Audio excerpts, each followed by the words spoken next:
Olá, boa noite. Hoje eu queria falar de um tema que me perguntaram por e-mail, uma pessoa me perguntou por e-mail, na verdade é o Mário Lemos, de Brasília, e eu decidi, em vez de responder particularmente para ele, fazer um vídeo sobre o assunto, já vira uma resposta geral e talvez seja uma ferramenta de informação para mais pessoas. Pois bem, o Mário Lemos pergunta uma coisa muito interessante sobre um certo mito que existe na Kabbalah ao redor do nome de Deus, do tetragrama, o chamado tetragrama. Então, é o seguinte, na Kabbalah existem vários nomes de Deus, né? E cada um com um propósito, com um significado, com uma pronúncia. A questão do tetragrama, muita gente fala que é um nome místico, no sentido de fazedor de milagres, né? Que as pessoas usariam para fazer milagres e que é um nome que você souber, você consegue fazer maravilhas no mundo, mudar a realidade das coisas e tal. Só que as pessoas enfatizam que a pronúncia desse nome foi perdida. E que por isso esse nome então não é mais usado, que na verdade algumas pessoas saberiam a pronúncia correta, mas não passam para as outras, e aí começa-se um monte de histórias em volta do nome, como se isso fosse verdade. Começa, na verdade, uma real teoria da conspiração. Esse nome eu queria falar um pouquinho dele. Primeira coisa, esse nome, o tetragrama, ele aparece várias vezes na Bíblia. Em algumas das vezes ele aparece com as vogais, ok?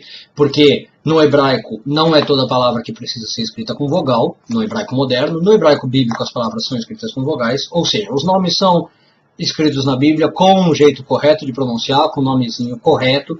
Não tem mistério nenhum nesses nomes, não tem nome secreto nenhum. E a pronúncia é uma coisa que qualquer um que saiba hebraico pode chegar a ela. Tá? Segunda coisa, não é um nome místico de jeito algum, não é um nome usado para milagres, não tem nada disso. Tá? Pelo menos não esse nome. Existe um nome que é chamado Shema Meforaj, um nome realmente aí impronunciável, um nome de 72 letras, ou outras opiniões falam que é um nome que valha 72, o valor numérico dele seja 72. Esse sim é um nome considerado cabalístico, que você pode usar para fazer um monte de mudanças na realidade, promover curas, promover ajudas, desbloquear coisas, anular decretos, por exemplo. Né?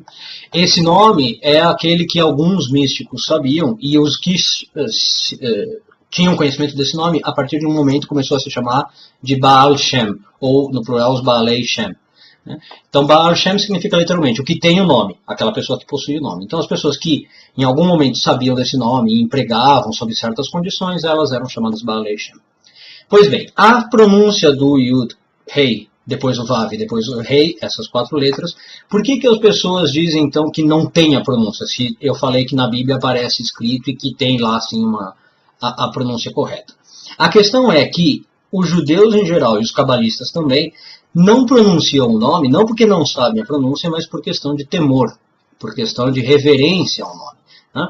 Na Kabbalah, em especial, existe um preceito de que nenhuma força muito poderosa, nenhuma força que você não saiba como dominar, você deve pronunciar o nome dela. Ou seja, nem demônios, nem anjos, nem forças angelicais ou demoníacas, nem nome de Deus. Você não pronuncia por uma questão de reverência, por uma questão de respeito. Pois bem, dito isso, o que os judeus e os cabalistas geralmente fazem quando aparece o nome Yud, Rei, depois o Vav e depois o Rei? Eles falam Adonai. Simplesmente eles trocam a pronúncia, né? Em vez de ler o nome como está escrito, eles falam Adonai. Mas existe sim uma pronúncia que, como eu estou explicando, eu não vou falar por questão de respeito, por questão de reverência, mas vou deixar encaminhado para quem quer saber essa misteriosa pronúncia que se diz, como é que seria.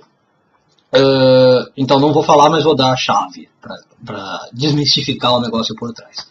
Então existe um grupo no Brasil muito famoso de evangélicos que se chama Testemunhas de Jeová.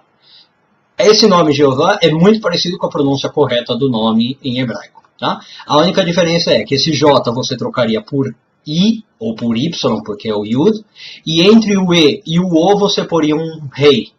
Você poria um som de H do inglês, tipo house ou tipo home. E aí você teria o nome correto. Né? Essa é a pronúncia, só que, como eu disse, evita-se falar por uma questão de respeito, não por uma questão de ser um nome milagroso ou coisa do tipo. Tá? Pois bem, se você também tem alguma dúvida interessante sobre qualquer assunto e que eu possa responder, fique à vontade, por favor, para me mandar um e-mail. Quem sabe isso aqui não vira uma série de vídeos explicativos sobre diversos pontos. Tá? Você pode entrar em contato pelo meu e-mail, que está aparecendo no site, que também está na informação do vídeo, ou entrar em contato direto pelo meu site. Tá bom? Muito obrigado e um abraço.